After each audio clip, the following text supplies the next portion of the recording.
My wife started coming home late, and suddenly my bed felt like a hotel lobby, lots of unfamiliar comings and goings, but nobody actually staying put. Before we dive deeper into this story, I have one small request. Please subscribe, drop a like, comment, and hit that hype button to boost this channel so more people can discover these incredible Reddit stories. I'm Nick Callahan, 43 years old, and I fix computers for a living. Not glamorous, but it pays the bills and keeps me sharp. What it doesn't do is prepare you for the moment you realize your wife of 18 years is treating you like yesterday's tech support ticket, filed away and forgotten. Marta used to greet me at the door with a kiss and questions about my day. Now she barely looked up from her phone when I walked into our Cleveland suburb ranch house. She'd mutter something about late meetings and client presentations while scrolling through text messages with the intensity of a day trader watching the market crash. "How was work, honey?" I'd ask, settling into my recliner with a beer. "Fine," she'd reply, not lifting her eyes from the screen. "Just busy with the Henderson campaign." The Henderson campaign. Right. Marta worked for Pinnacle Advertising, and apparently Mr. Henderson's lawn care business required round-the-clock attention. At least, that's what she wanted me to believe. But I fix computers for a living, which means I notice details other people miss, like how Marta's late meetings always seemed to coincide with her wearing her good perfume, or how she'd started doing her own laundry, carefully separating her work clothes from the family wash, or how she'd suddenly developed an interest in fitness, joining some fancy gym across town instead of using the treadmill gathering dust in our basement. "I need to try new things," she explained when I asked about the gym membership. "Mix up my routine." Mix up her routine. That's one way to put it. The first real evidence came on a Tuesday night in March. I was replacing a hard drive for Mrs. Patterson down the street when I got home around 9. Marta's car was in the driveway, but the house felt empty. I found her in the kitchen, sitting at the table with her best friend Lacey, both of them nursing glasses of wine and giggling like teenagers. "Oh, hey, Nick," Lacey said, her smile a little too bright. "We were just talking about Marta's new workout routine." "Yeah," Marta added, avoiding my eyes.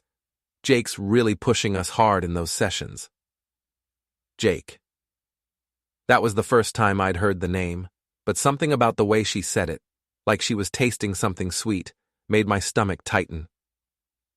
"Jake's the trainer?" I asked, grabbing a beer from the fridge. "He owns the gym," Lacey said. "Total fitness guru, really knows how to work every muscle group."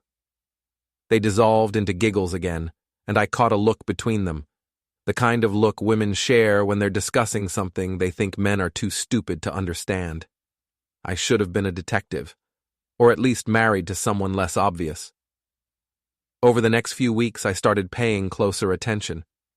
Marta's phone was always face down on the table. She'd take calls in the other room, speaking in hushed tones. When I walked into a room unexpectedly, conversations would stop mid-sentence. The gym towel incident happened on a Saturday morning in April. I was doing laundry. Marta had suddenly become too busy for household chores when I found a white towel with Turnbull Fitness embroidered on it stuffed in her gym bag.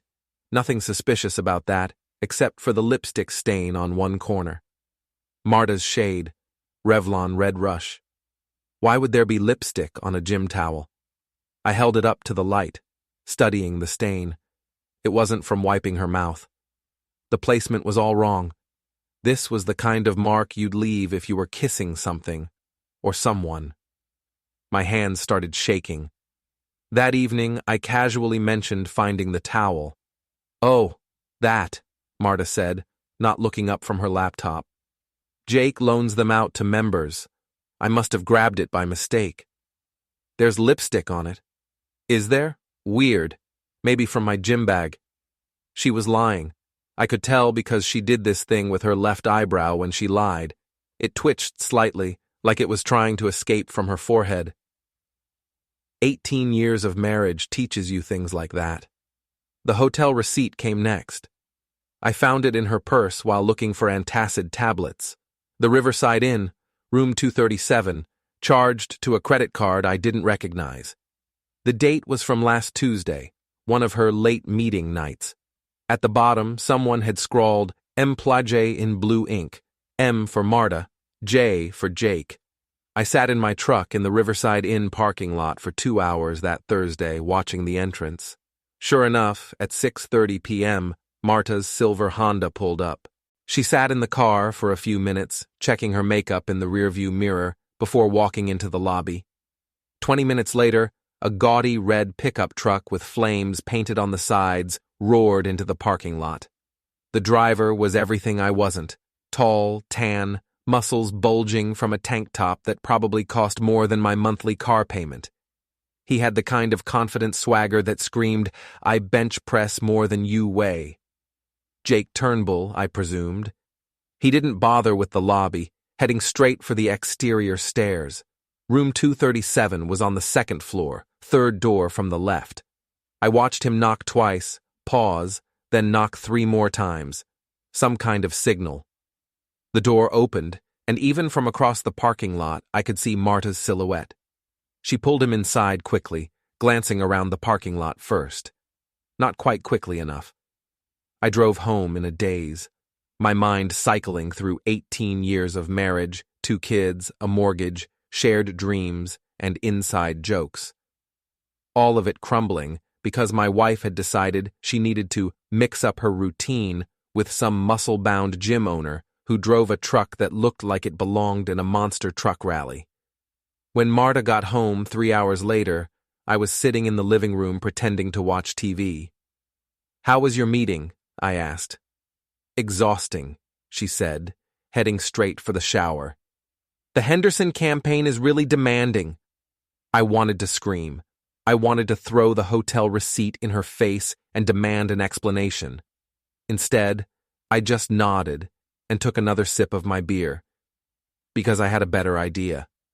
If Marta wanted to play games, I'd show her how a guy who fixes computers for a living approaches problem solving, methodically, thoroughly, and with a level of technical precision she couldn't even imagine. I ordered a voice-activated recorder online that night, small enough to hide under her car seat, sensitive enough to pick up conversations inside the vehicle. If my wife wanted to live a double life, she was going to help me document every sordid detail. The recorder arrived on a Friday. I installed it that evening while Marta was at another late meeting. The device was smaller than a pack of gum and magnetic, sticking easily to the metal frame under her driver's seat. On Saturday morning, Marta announced she was meeting Lacey for coffee and then hitting the gym.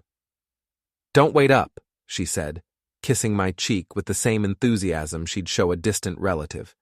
"We might grab dinner after." I waited until her car disappeared around the corner, then activated the recorder using the smartphone app. Every word spoken in that Honda would now be transmitted directly to my phone. The first few hours were boring. Radio stations, phone calls with her sister about their mother's birthday, Lacey complaining about her husband's snoring. Then, around 4 p.m., things got interesting. "So how's your trainer working out?"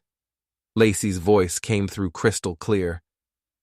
"Jake's incredible," Marta replied, and I could hear the smile in her voice. "I mean, the things he can do with his hands." "Marta!" "What?" "I'm talking about massage therapy. He's very good at working out the kinks."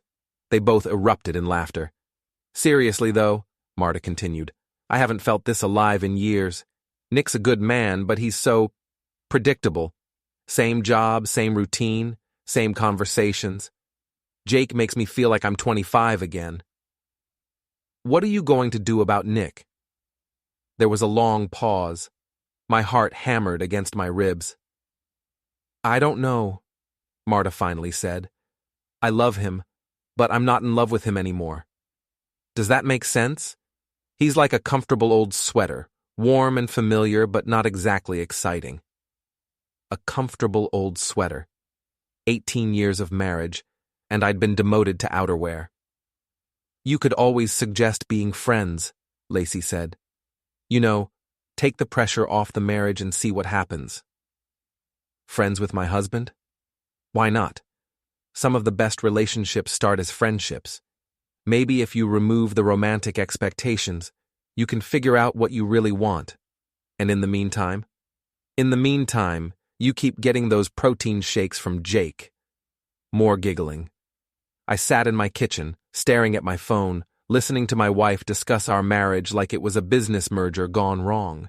The casual way she talked about my predictability, my boring routine, my comfortable sweater existence, it felt like being flayed alive with a butter knife. But the worst part was how happy she sounded. Happier than I'd heard her in years.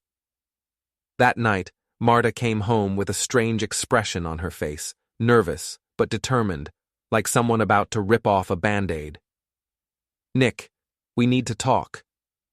I muted the TV and gave her my full attention, even though I already knew what was coming. "I've been thinking about us," she began, perching on the edge of the couch like she might need to make a quick escape. "About our marriage, our relationship, where we're heading. Okay. I think we should try being friends." There it was, right on schedule. Friends? I kept my voice neutral, curious. "I mean, we get along great as friends. We always have. But the romantic side of things has gotten so complicated, so loaded with expectations and responsibilities. What if we just took that pressure off?" She was using the same tone she used with difficult clients, warm but professional. "So you want a divorce?" "No, not necessarily. I just think we should explore what it means to be friends first. See if that helps us figure out what we really want." I looked at my wife, really looked at her. She was still beautiful at 41, with dark hair she'd started highlighting and green eyes that used to light up when I walked into a room. Now those eyes were studying me like I was a problem to be solved. "Friends?" I repeated slowly. "Yes. What do you think?" What did I think? I thought she was trying to have her cake and eat it too. Keep the comfortable old sweater husband at home while she explored her options with Jake the protein shake dispenser. I thought she was underestimating exactly how good I could be at playing games when I put my mind to it. But what I said was, "You know what, Marta? That actually sounds perfect." The relief on her face was almost insulting. "Perfect," I repeated, settling back into my recliner with a smile that didn't reach my eyes. "You want to be my friend? Prepare for boundaries."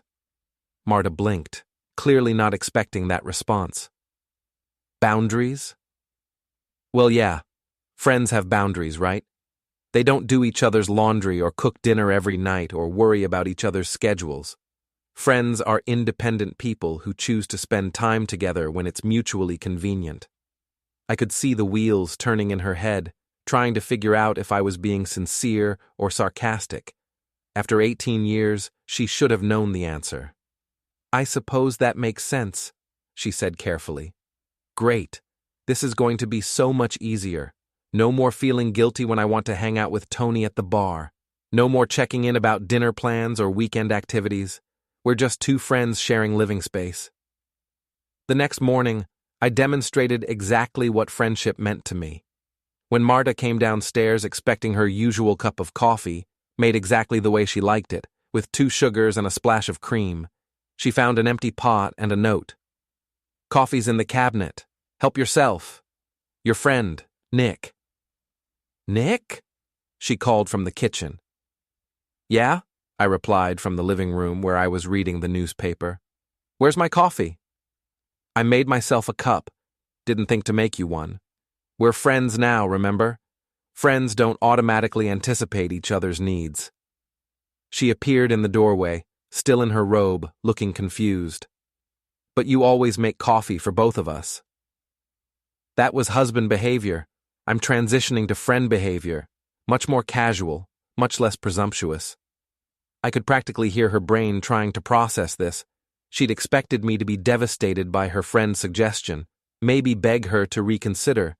Instead, I was embracing it with the enthusiasm of a man who'd just been released from prison. "Oh," she said finally.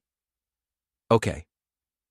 The laundry situation became apparent 3 days later when Marta realized her work clothes weren't magically appearing clean and pressed in her closet. "Nick, did you do laundry yesterday?" "Yep, got all my stuff done. Yours is still in the hamper, I think." "You didn't do mine?" I looked up from my laptop, where I was researching surveillance equipment. "Why would I do your laundry? We're friends now. Friends don't do each other's laundry. That would be weird. But we live in the same house. So do college roommates, but they don't wash each other's underwear." Marta stood there for a moment, holding a wrinkled blouse, clearly trying to figure out how this friendship thing had backfired so quickly. The real genius of my plan became apparent when I started treating her exactly like I treated Tony, my actual best friend, which meant canceling plans at the last minute, showing up with other friends unannounced, and completely ignoring her emotional needs. "I invited Marissa over for dinner," I announced on Thursday, referring to my coworker who helped me with the more complex IT jobs. Marissa was 35, divorced, and had the kind of sharp wit that could cut glass. "Tonight?" Marta asked, "but I was going to cook that salmon we bought." "Cook it tomorrow. Marissa's bringing pizza. We're going to watch that new action movie and probably stay up too late complaining about our jobs. You know, friend stuff." Marta's left eyebrow started twitching. Marissa arrived at 7 with 2 large pizzas and a 6-pack of beer. She was tall and athletic, with short red hair and the kind of confidence that came from fixing other people's problems for a living. "So you're the famous Marta," Marissa said, shaking my wife's hand. "Nick talks about you all the time." "He does?" "Oh yeah. Just the other day he was telling me about your new friendship arrangement. So modern. I wish my ex-husband had been that mature about our relationship transition." I watched Marta's face carefully. She was trying to smile, but there was something sharp behind her eyes. "Yes. Well, we're trying to be progressive about things." "That's wonderful. Nick's lucky to have such an understanding friend." We settled into the living room with our pizza and beer. I deliberately sat next to Marissa on the couch, leaving Marta to take the chair across from us. Every time Marissa laughed at my jokes, and she laughed a lot, I could feel Marta's stare burning into the side of my head. "Remember that client who insisted his computer was broken because his horoscope said Mercury was in retrograde?" Marissa said, nearly choking on her beer. "And you told him to try turning his horoscope off and on again." We dissolved into laughter, the kind of easy, natural laughter that comes from shared experiences and mutual respect. The kind of laughter I hadn't shared with Marta in months. "I should probably get going," Marta said suddenly, standing up. "Early meeting tomorrow." "Another late night with the Henderson campaign?" I asked innocently. Her eyebrow twitched again. "Something like that." After she left, Marissa turned to me with a knowing look. "So?" she said. "Want to tell me what's really going on here?" I'd been wondering when she'd ask. Marissa was too smart to miss the undercurrents in the room. "My wife is having an affair," I said simply. "She asked to be friends instead of spouses, thinking it would give her more freedom to explore other options. I'm showing her exactly what friendship looks like." Marissa nodded slowly. "And what does friendship look like?" "No special treatment, no emotional labor, no automatic consideration. Just 2 people who happen to live in the same house and occasionally enjoy each other's company." "That's diabolical." "That's boundaries." The next few weeks were educational for all of us. Marta discovered that friendship with me meant I no longer automatically included her in social plans, didn't ask about her day unless I was genuinely curious, and felt no obligation to be available for emotional support. When she complained about a difficult client over dinner, I nodded politely and changed the subject to baseball. When she mentioned feeling stressed about work, I suggested she talk to Lacey about it. When she hinted that she was feeling lonely, I recommended she make more friends. "You're being cold," she accused me one evening after I'd spent 3 hours at Tony's bar without mentioning where I was going. "I'm being friendly," I corrected. This is how I treat my friends. I don't report my whereabouts to Tony either. But I was worried. Why? We're friends. Friends don't worry about each other like that. It's too codependent. The breaking point came at Lacey's birthday party. Marta had assumed I'd be her date, but I showed up with Marissa instead.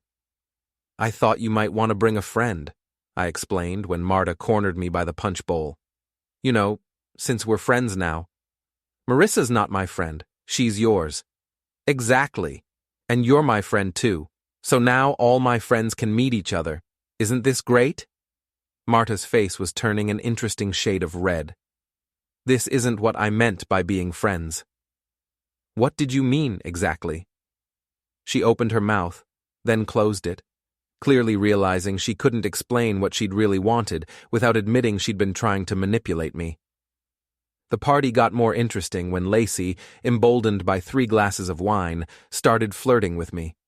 Nick, you look good, she said, running her hand along my arm. Have you been working out? Just the usual. Thanks for noticing. I could see Marta watching us from across the room, her jaw clenched tight.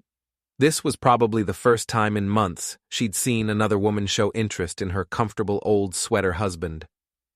You know, Lacey continued, leaning closer, Marta's always talking about how you two are just friends now. That must be freeing. Very freeing, I agreed. Opens up all sorts of possibilities. Lacey's eyes lit up. I bet it does. From across the room, Marta started moving toward us with the determination of a heat-seeking missile. But before she could reach us, Marissa appeared at my elbow. There you are, she said, sliding her arm through mine. I was looking for you. Lacey, this is my friend Marissa.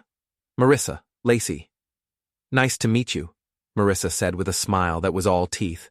I've heard so much about you. The tension between the two women was immediate and electric. Lacey sized up Marissa with the calculating look of a predator who just realized she might have competition. How do you know Nick? Lacey asked. We work together, and we've been spending a lot of time together lately, haven't we, Nick? Almost every day, I confirmed. Marta arrived just in time to hear this exchange. Her face had moved past red and was approaching purple. Nick, she said tightly, can I talk to you for a minute? Sure, excuse us, ladies. She pulled me toward the kitchen with more force than strictly necessary. What the hell do you think you're doing? Having a conversation with your friend. Isn't that what people do at parties? She was hitting on you. Was she? I hadn't noticed. And Marissa? What about Marissa? You brought another woman to a party. I studied my wife's face, noting the flush in her cheeks, the tight line of her mouth, the way her hands were clenched into fists at her sides.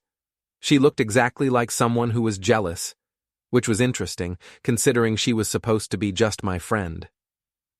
Marta, I said gently, you're acting like a jealous wife. But we're friends now, remember? Friends don't get jealous when other friends talk to attractive people at parties. I'm not jealous. Good, because that would be really inappropriate, given our new friendship dynamic. She stared at me for a long moment, and I could see her trying to figure out how she'd lost control of this situation so completely. This isn't what I wanted, she said finally. What did you want? Another long pause. Then, quietly, I wanted you to fight for me. There it was. The truth, finally. She'd wanted me to be devastated by her friend's suggestion.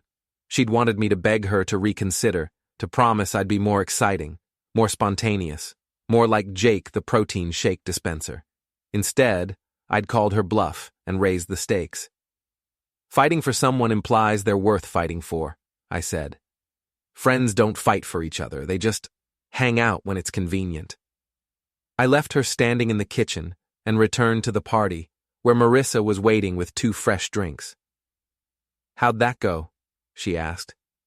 I think my friend is having some boundary issues. Poor thing. Maybe she needs to find a hobby. We were laughing about something Marissa had said when I noticed Jake Turnbull walk into the party. He was hard to miss, 6'3", wearing a shirt that looked painted on, scanning the room like he owned it. When he spotted Marta, his face lit up with the kind of smile that probably made gym memberships sell themselves. I watched him make his way over to her, watched her face transform when she saw him. Gone was the confused, frustrated woman from the kitchen. In her place was someone radiant, alive, practically glowing with happiness. It should have hurt more than it did. Instead, I felt something cold and calculating settle into my chest. Something that had been building since I'd found that hotel receipt, since I'd listened to her call me a comfortable old sweater, since I'd realized she was trying to manipulate me into being her safety net while she explored other options. "Marissa," I said quietly, "how would you feel about helping me with a little project?" "What kind of project?" I nodded toward Marta and Jake, who were now standing very close together, his hand resting possessively on her lower back. The kind that involves showing my friend exactly what friendship looks like. Marissa followed my gaze, and her eyes sharpened with understanding. "I'm listening." "Well," I said, "it occurs to me that friends support each other's relationships. Maybe I should get to know Jake better. You know, really embrace this whole friendship thing.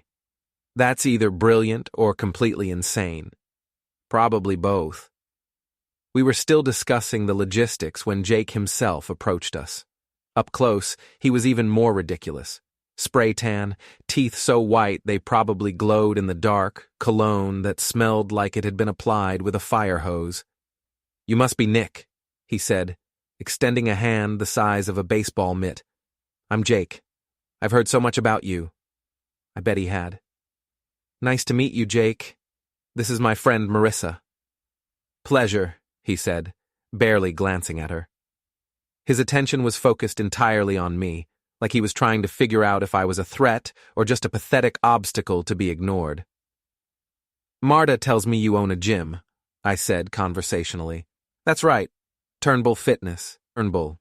Best equipment in the city, personalized training programs, really focused on helping people achieve their full potential.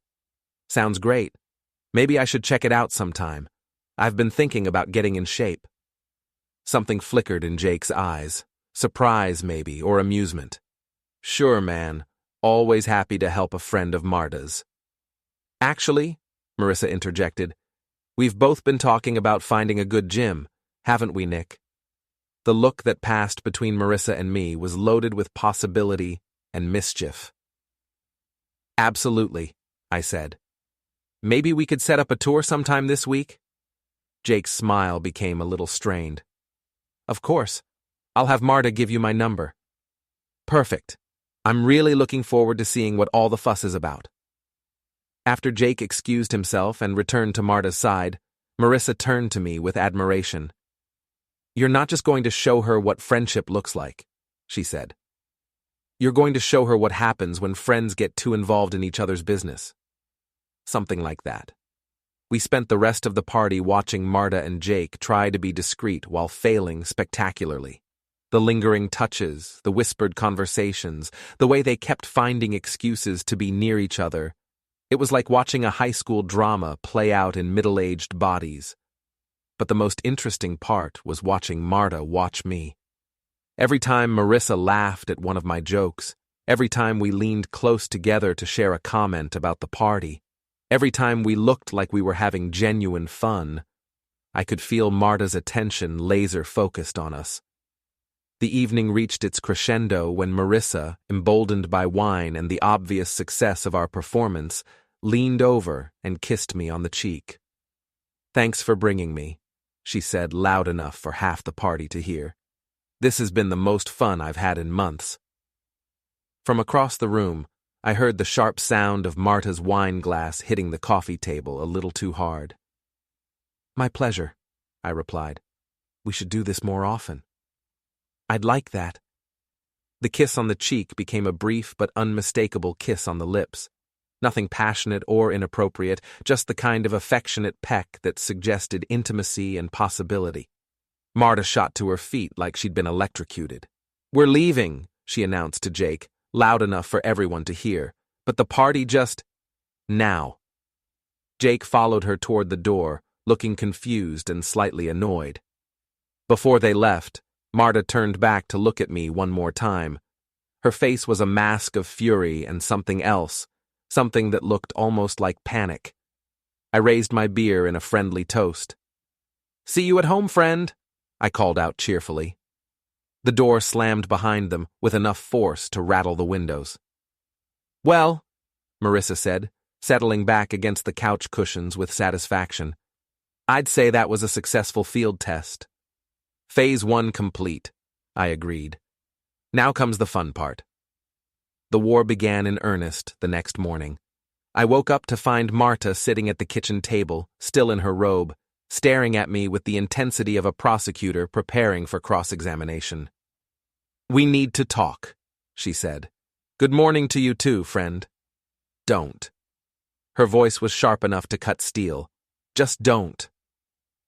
I poured myself coffee, deliberately taking my time, letting the silence stretch between us. When I finally sat down across from her, she looked like she'd been awake all night planning this conversation. "What was that last night?" "A party. Lacey's birthday, remember? You know what I mean. The thing with Marissa." I sipped my coffee thoughtfully. "What thing?" "The kissing thing." "Oh, that. Yeah, Marissa's very affectionate. It's nice having a friend who's not afraid to show appreciation." Marta's left eyebrow went into overdrive. "She kissed you. On the mouth." "Briefly. It was sweet." "Sweet?" The word came out strangled. "Marta, you're acting like a jealous wife again. We talked about this. Friends don't get possessive about other friends' social interactions." She opened her mouth, closed it, opened it again.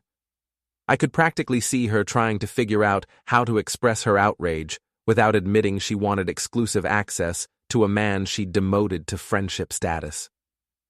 "It's inappropriate," she finally managed. "According to who?" "According to normal social conventions." "But we're not operating under normal social conventions anymore. We're friends, and friends support each other's happiness, right? Marissa makes me happy." The coffee cup in Marta's hands was shaking slightly. "How happy?" "Very happy. She's smart, funny, attractive, and she actually seems to enjoy my company. It's refreshing." "Are you sleeping with her?" The question hung in the air like smoke from a house fire. "That's a very personal question," I said carefully. "I'm not sure friends typically discuss their intimate lives in such detail." "Answer me."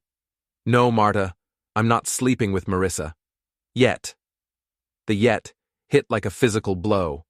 Marta actually recoiled. "Yet? Well, we're taking things slow, getting to know each other better, but there's definitely potential there." I wasn't lying, exactly. Marissa and I had developed a genuine friendship over the past few weeks, and there was an undeniable chemistry between us. Whether that chemistry would lead anywhere remained to be seen, but the possibility was real enough to make Marta's face go pale. "You can't," she said quietly. "Can't what?" "You can't start dating someone else." "Why not?" Because you're married." "To someone who wants to be friends. Friends date other people, Marta. That's kind of the whole point of friendship. It's non-exclusive." She stared at me like I'd just explained quantum physics in ancient Greek. "But what about us?" "What about us? We're friends. We'll always be friends. That doesn't change just because I might develop romantic feelings for someone who actually wants to be in a romantic relationship." I could see the exact moment she realized how completely she'd miscalculated. She'd wanted the safety and security of marriage with the freedom to explore other options. Instead, she'd given me permission to do exactly the same thing, and I was better at playing this game than she'd anticipated. "I need to think," she said, standing up abruptly. "Take all the time you need. I'm going to call Jake about that gym tour." Her face went through several interesting color changes before she managed to speak again. "Why?" "Because I'm interested in fitness, and because friends support each other's interests. You're interested in Jake's gym, so I should check it out, right? Maybe we could all work out together sometime." The horror on her face was almost comical. That's not. You don't need to. I insist. What kind of friend would I be if I didn't take an interest in the things that make you happy? She left the kitchen without another word, and I heard her bedroom door slam shut, with enough force to shake the house. I called Marissa first. How do you feel about joining a gym? I asked when she picked up. Is this part of the project? Phase 2. We're going to get very interested in fitness. I'm listening. I explained my plan while she laughed so hard she nearly choked on her morning coffee. You're going to join his gym? We're going to join his gym, and we're going to be the most enthusiastic, dedicated, involved members he's ever had. This is either genius or a complete disaster waiting to happen. Why not both? My next call was to my friend Tony, who owned a bar called Murphy's about 10 minutes from my house. Tony was the kind of guy who'd been around the block enough times to know every shortcut, and he had a network of contacts that would make a mob boss jealous. I need a favor, I told him. What kind of favor? The kind that involves surveillance and possibly some light sabotage. Jesus, Nick. What's Marta done now? I filled him in on the whole situation, the affair, the friendship manipulation, my counterattack strategy. Tony listened without interrupting, occasionally making small noises of approval or disgust. So, you want me to help you destroy this Jake character? I want you to help me document his destruction. There's a difference. What do you need?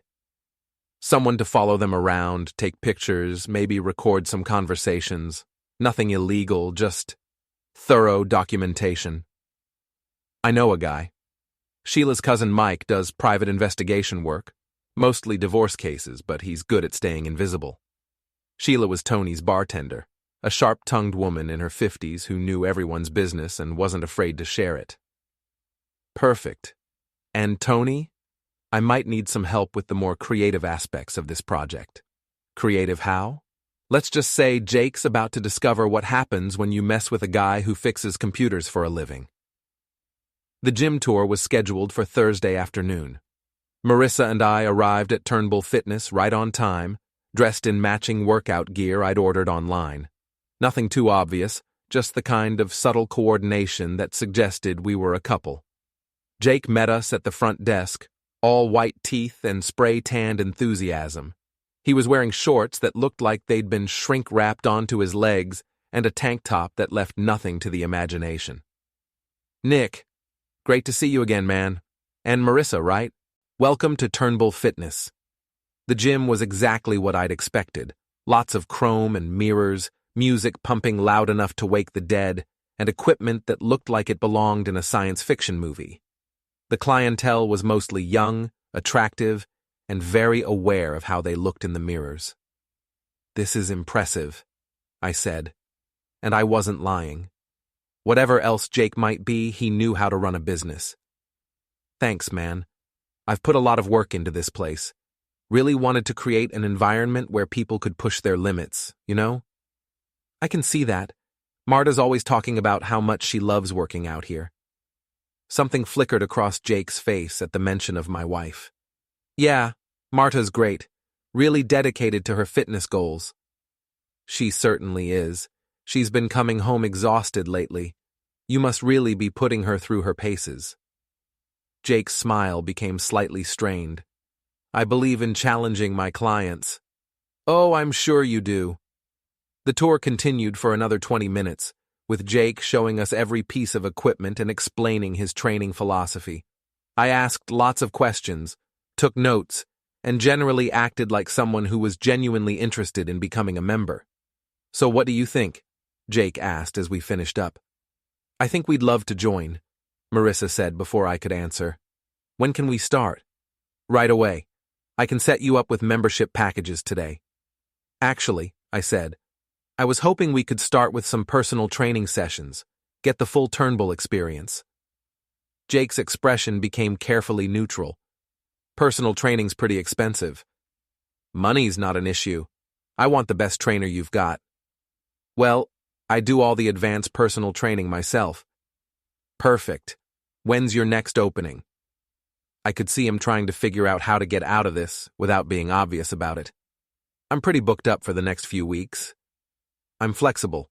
We could work around your schedule, early mornings, late evenings, whatever works best. Let me check my calendar and get back to you. Great. Oh, and Jake, Marta mentioned you sometimes do couples training sessions. Think we could set something like that up? The look on his face was priceless. Couples training? You know, working out together, partner exercises, that kind of thing. Marta said it was really intense. Jake's Adam's apple bobbed like a fishing lure. I'll see what I can arrange. We left the gym with membership cards, training schedules, and Jake's personal cell phone number. More importantly, we left with the satisfaction of watching a predator realize he might have misjudged his prey. That was beautiful, Marissa said as we walked to our cars. Did you see his face when you mentioned couples training? I saw a man realizing his comfortable situation just got very complicated. What's next? Now we become the most annoying gym members in the history of fitness. The campaign began the next morning. I showed up at Turnbull Fitness at 6 a.m., right when they opened, wearing brand new workout gear and carrying a notebook. Jake, I called out cheerfully when I spotted him near the weight machines. Perfect timing. I was hoping to get some advice on my routine. He looked like he'd been hoping for the opposite. Sure, Nick. What can I help you with?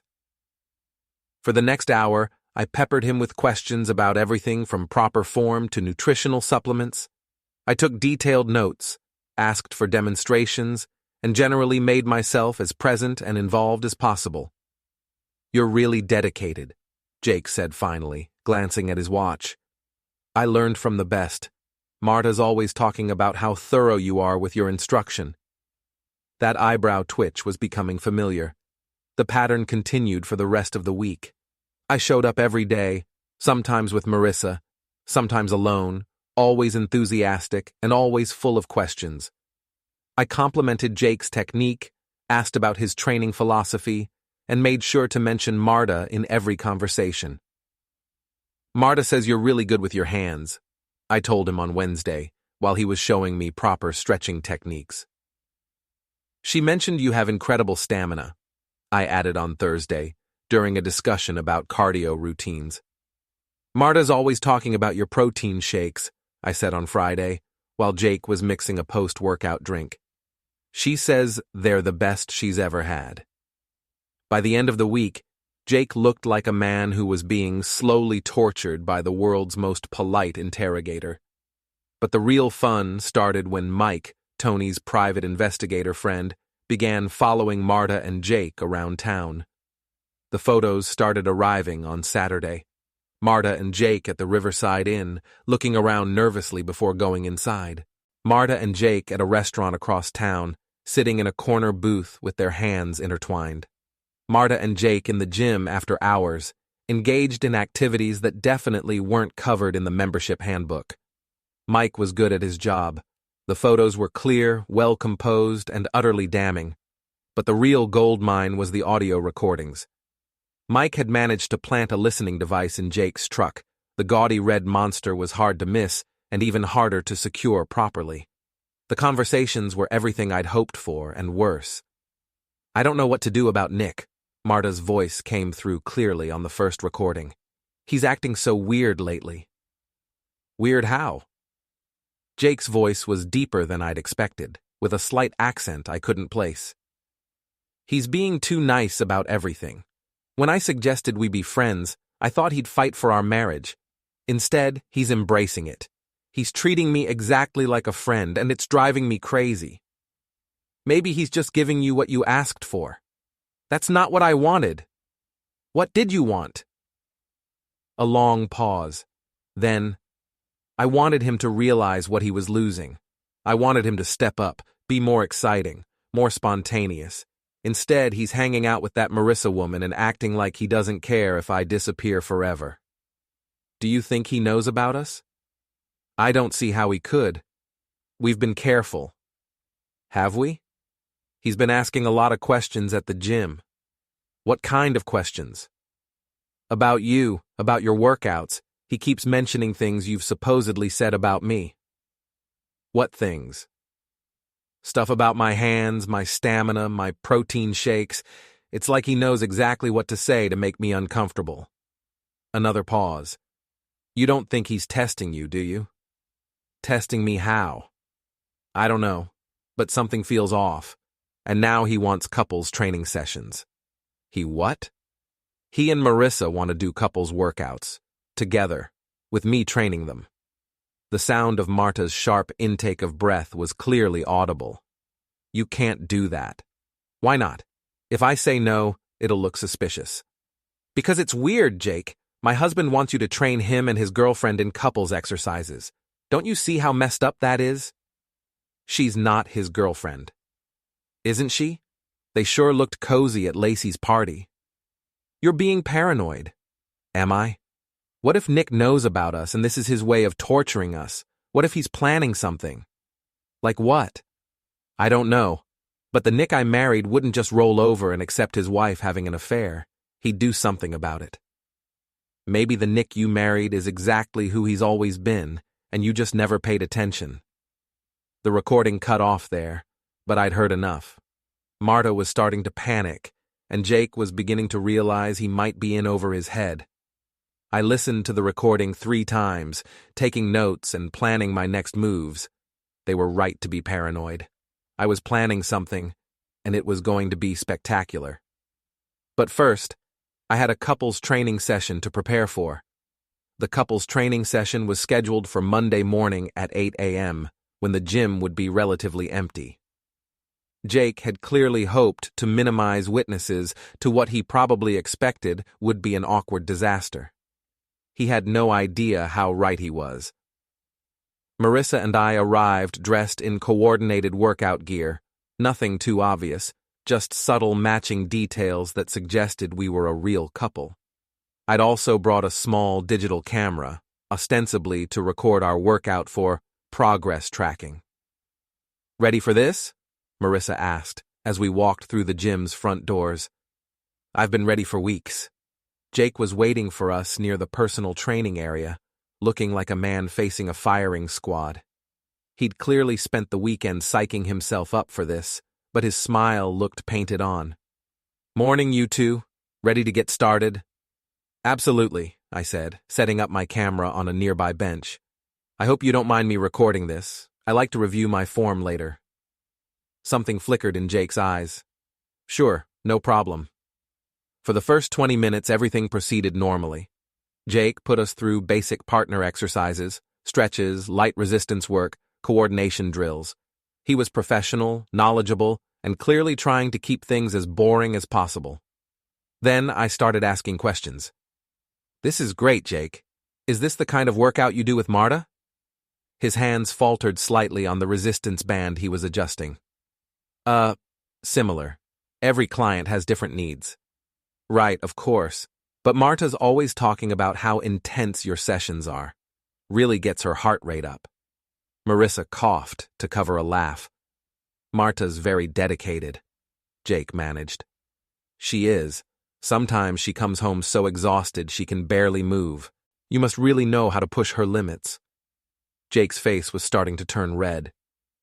I believe in challenging people. Oh, I can tell. The other day she could barely walk straight after one of your sessions. What kind of exercises do you do that would affect her balance like that? The resistance band snapped. Sorry, Jake muttered, reaching for a replacement. Equipment malfunction. No worries, happens to the best of us. Right, honey? I turned to Marissa, who was struggling to keep a straight face. Oh yes, she agreed. Some activities can be very strenuous. We continued the workout, with me dropping increasingly obvious double entendres and Jake becoming more flustered by the minute. By the time we reached the cool-down stretches, he looked like he was about to have a nervous breakdown. This has been great, I said as we finished up. Really educational. I feel like I understand so much more about Marta's training routine now. Glad I could help, Jake said weakly. We should definitely do this again. Maybe we could invite Marta next time, make it a group session. Jake's face went white. I don't think... That might be awkward. Awkward? Why would it be awkward?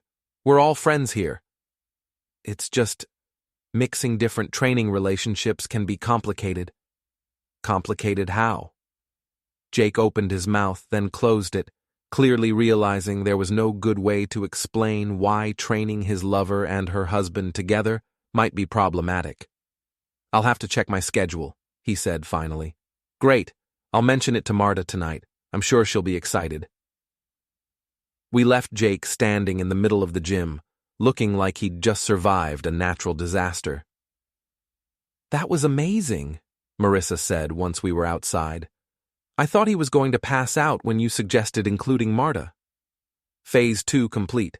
Now comes the fun part. That evening, I sat down with my laptop and began editing the workout video.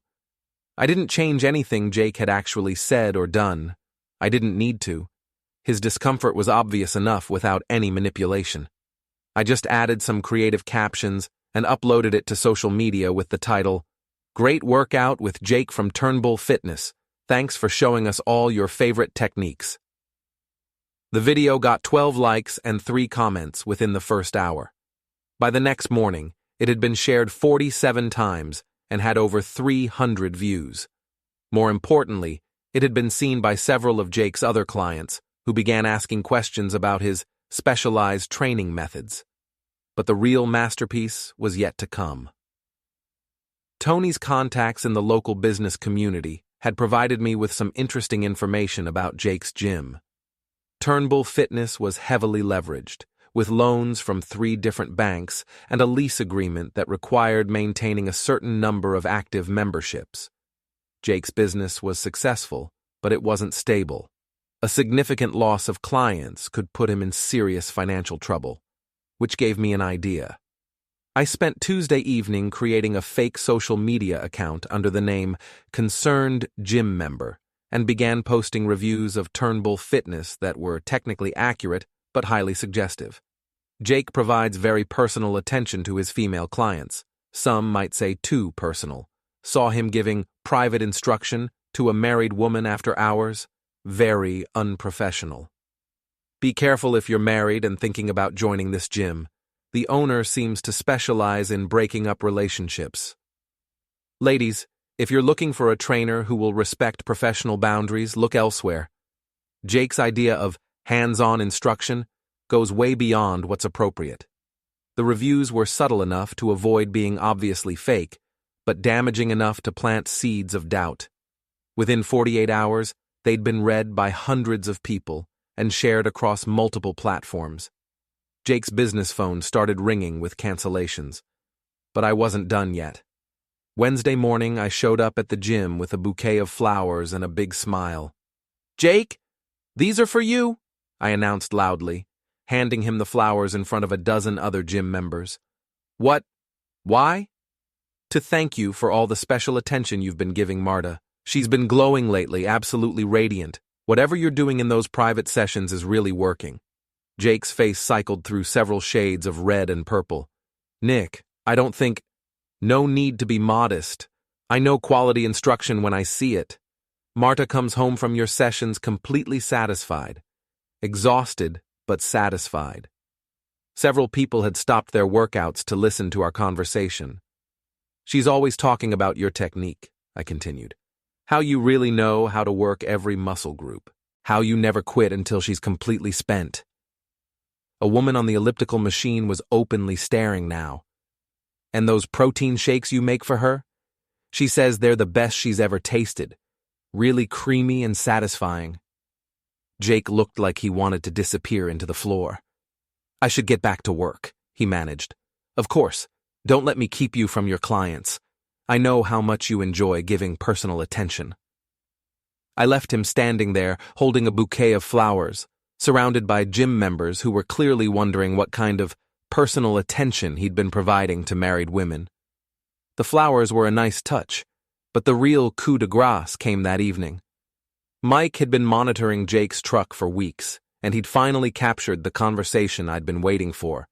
Marta and Jake, parked behind the gym after hours, having the kind of explicit discussion that left no doubt about the nature of their relationship. I edited the audio carefully, removing any identifying information, but leaving the key phrases intact. Then, I created an anonymous email account and sent the recording to the local business association, the gym's landlord, and 3 of Jake's biggest competitors. The subject line read, "Turnbull Fitness, Unprofessional Conduct Evidence." By Thursday morning, Jake's world was falling apart. The business association launched an ethics investigation. The landlord demanded a meeting to discuss conduct clauses in the lease agreement. 2 of his biggest corporate clients canceled their group memberships, citing concerns about professional standards. But the final blow came from an unexpected source. Lacey, Marta's best friend and biggest enabler, had apparently decided that discretion was the better part of valor. Faced with growing rumors about Marta's affair and Jake's unprofessional behavior, she chose to save her own reputation by throwing them both under the bus. She posted a long, detailed confession on social media, complete with screenshots of text messages and photos from various social gatherings. The post was titled, "Why I Can't Stay Silent Anymore," and it laid out the entire affair in excruciating detail. "I've been keeping my friend's secret for months, but I can't stand by and watch her destroy her marriage and Jake destroy his business with their reckless behavior. What started as a fitness relationship became something much more, and now innocent people are getting hurt." The post went viral within hours. By Friday morning, Jake's gym was nearly empty. His staff was fielding angry calls from canceled memberships, and his business partners were demanding emergency meetings. Marta, meanwhile, had been suspended from her job pending an internal investigation into her conduct issues. Apparently, someone had forwarded the audio recordings to her boss, who was not amused to discover that his employee had been conducting a very public affair that was now damaging the company's reputation. I found her sitting in our kitchen Friday evening, staring at her laptop screen with the expression of someone watching her life implode in real time. "Rough day?" I asked, settling into the chair across from her. She looked up at me with eyes that were red from crying. "Did you do this?" "Do what?" "Don't play dumb, Nick. The reviews, the rumors, the recordings. Did you orchestrate all of this?" I considered lying, but there didn't seem to be much point anymore. I documented what was already happening. The rest was just a matter of making sure the right people had access to the truth.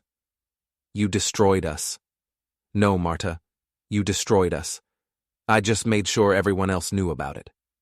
She stared at me for a long moment, and I could see her trying to figure out how the comfortable old sweater husband she'd taken for granted had managed to outmaneuver her so completely. "What do you want?" she asked finally. "I want you to understand what friendship actually means." "What does that mean?" "It means I'm done pretending this marriage can be salvaged. It means I'm done being your safety net while you explore other options. And it means Jake is about to learn what happens when you mess with someone who's smarter than you think." "Nick, please."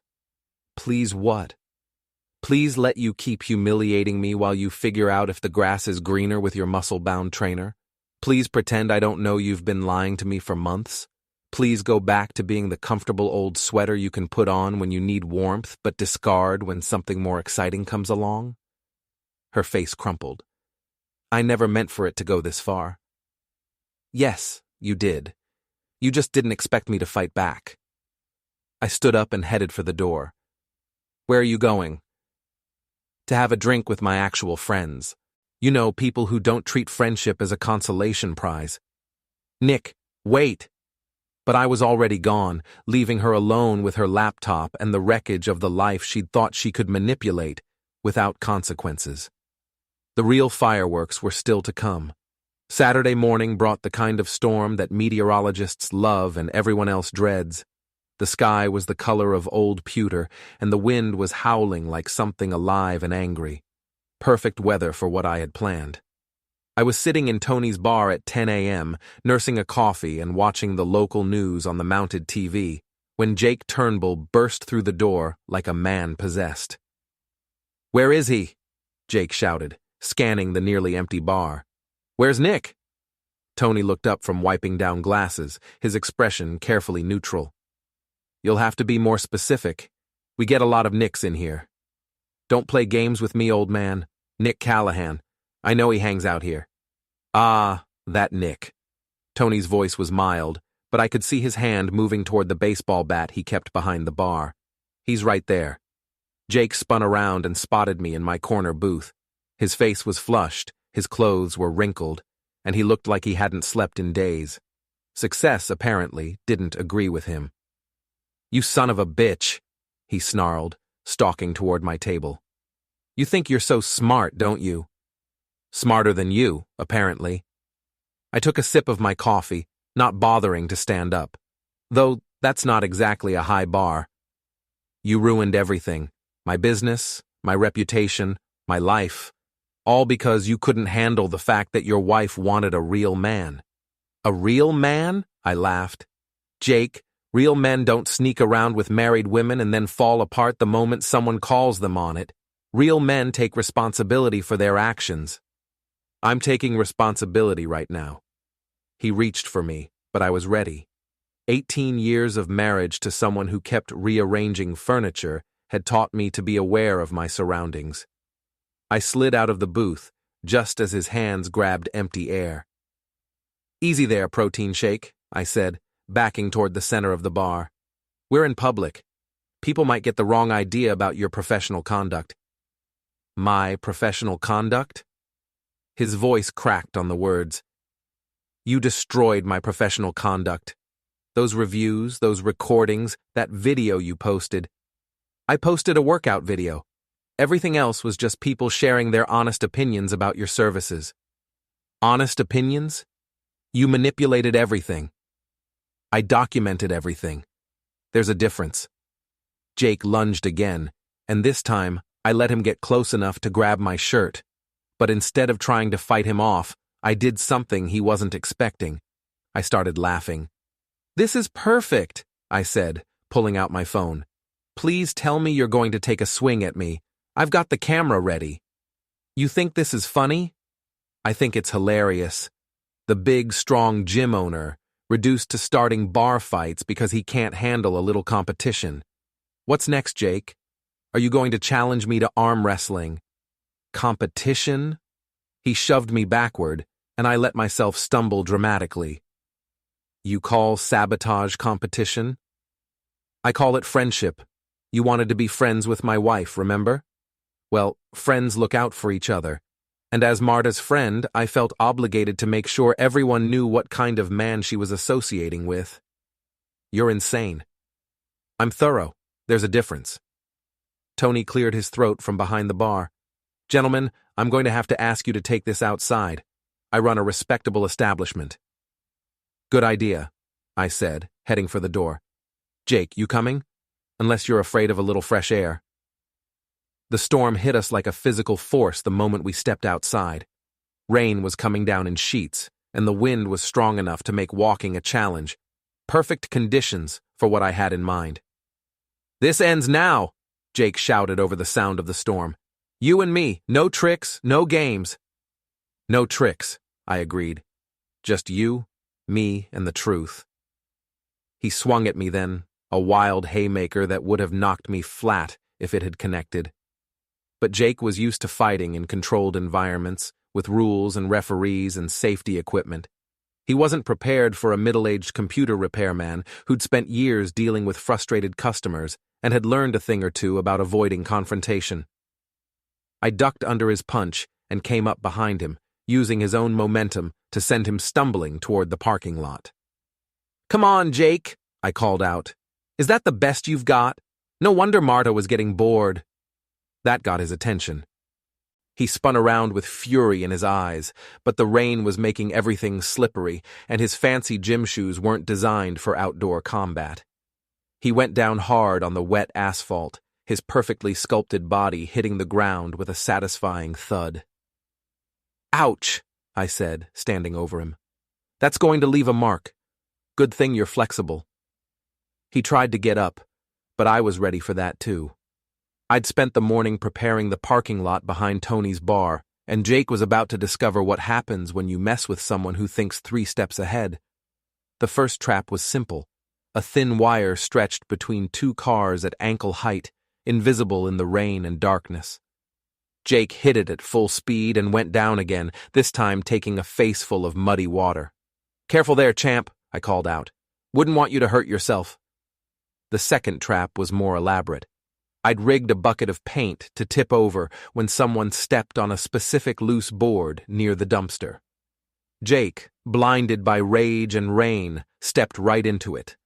The paint, bright pink, because I have a sense of humor, cascaded over his head and shoulders, turning his perfectly styled hair into a dripping mess.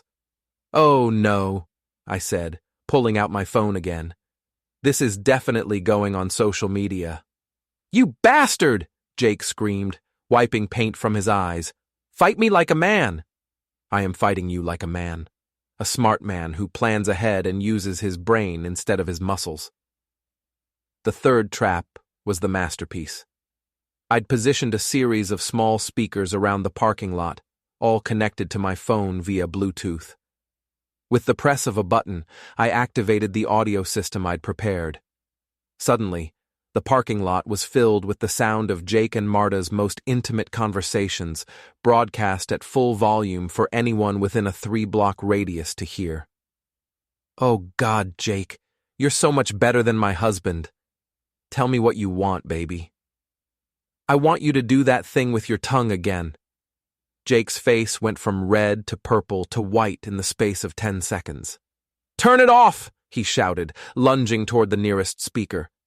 But the speakers were positioned too high for him to reach, and every time he got close to one, another would start playing a different recording. "This is what you wanted, isn't it?" I called out over the sound of his own voice, describing in graphic detail what he wanted to do to my wife. "Public recognition for your services?" A crowd was starting to gather despite the rain. People from the bar, customers from the nearby shops, random passers-by who'd been drawn by the commotion. All of them were getting an earful of Jake's greatest hits. "Please," Jake said, and for the first time since this whole thing started, he sounded genuinely desperate. "Please turn it off." "Why? I thought you were proud of your relationship with Marta. Isn't this what you wanted? Everyone knowing what a stud you are?" "This isn't how I wanted it." "How did you want it, Jake? Did you want to keep sneaking around forever? Did you want to keep lying to everyone while you destroyed my marriage and your business? Did you think there wouldn't be consequences?" The audio system reached its crescendo, a recording of Marta describing in explicit detail how much better Jake was than her boring husband, and how she couldn't wait to leave me for him. Jake sank to his knees in the muddy parking lot, covered in pink paint and shame, while a crowd of strangers listened to the most private moments of his life. "Turn it off," he whispered. "Please." I looked down at him, this man who'd thought he could steal my wife and destroy my marriage without consequences, and felt something cold and final settle in my chest. "No," I said simply. The recordings continued for another 10 minutes, cycling through weeks of documented conversations. Jake's boasts about his sexual prowess, Marta's complaints about our marriage, their plans for the future, their casual dismissal of my feelings and my worth as a human being. By the time the audio finally stopped, Jake was sobbing openly in the rain, and the crowd had grown to nearly 50 people. Most of them were recording with their phones. "Ladies and gentlemen," I announced to the assembled crowd, "Jake Turnbull, owner of Turnbull Fitness, specializing in personal training, relationship counseling, and home wrecking. Don't forget to leave a review online." The crowd actually applauded. Jake tried to get to his feet, slipped in the mud, and went down again. When he finally managed to stand, he looked like something that had been dragged behind a truck. "This isn't over," he said, but there was no conviction in his voice. "Yes, it is," I replied. "Your business is finished, your reputation is destroyed, and everyone in town knows exactly what kind of man you are. It's very much over." He stumbled toward his ridiculous red truck, leaving a trail of pink paint and muddy footprints. The crowd parted to let him pass, but I could hear the whispers and the laughter following him. As he drove away, tires spinning in the mud, I turned to address the crowd one more time. "Show's over, folks. Thanks for coming out in the rain. Don't forget to tip your bartenders and always read the fine print on your gym memberships." More laughter and applause. I was walking back toward Tony's bar when I saw her. Marta was standing under the awning of the coffee shop across the street, staring at me with an expression I couldn't quite read. She'd been there the whole time, watching her husband humiliate her lover in front of half the neighborhood. Our eyes met across the rain-soaked street, and for a moment, neither of us moved. Then she turned and walked away, disappearing into the storm like she'd never been there at all. I found Tony waiting for me inside the bar, holding out a towel and a fresh cup of coffee. "Well," he said, "that was something." "That was justice," I corrected. "Same thing, sometimes." I dried off and settled back into my corner booth, feeling lighter than I had in months. My phone was already buzzing with notifications, friend requests, messages, and comments from people who'd witnessed Jake's public breakdown. But the most interesting message came from an unexpected source. "Nick, this is Marissa. I just saw the video someone posted of what happened at Tony's. I have to say, I'm impressed. Also, I think we should talk about making this friendship thing official. Call me when you're ready to discuss terms." I smiled and put the phone away. There would be time for that conversation later. Right now, I had other business to attend to. I spent the rest of the afternoon at home, packing Marta's belongings into boxes and loading them into her car. When she finally came home that evening, she found her suitcases waiting by the front door. "Nick," she said quietly, "we need to talk." "No, we don't. We're friends, remember? And friends don't owe each other explanations when they decide to move on. Please, let me explain." "Explain what? How you decided I wasn't exciting enough? How you thought you could manipulate me into being your safety net while you explored other options? How you planned to keep me around as your comfortable old sweater until you figured out if Jake was worth leaving me for?" She opened her mouth to argue, then closed it again. "I heard the recordings, Marta. I know exactly what you think of me, of our marriage, of the life we built together. There's nothing left to explain. Where am I supposed to go? That's not my problem anymore.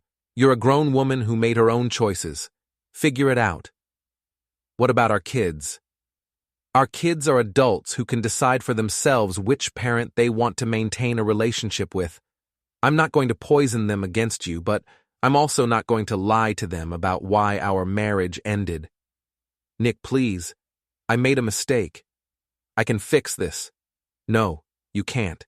You can't unfuck Jake. You can't unsay the things you said about me. And you can't undo the months of lies and manipulation. It's over, Marta. Accept it and move on." She stood there for a long moment, rain dripping from her coat onto the hardwood floor we'd picked out together 15 years ago. "I loved you," she said finally. "No, you didn't. You loved the idea of me. You loved having a reliable husband who paid the bills and fixed the leaky faucets and never complained when you took him for granted. But you never loved me." "That's not true."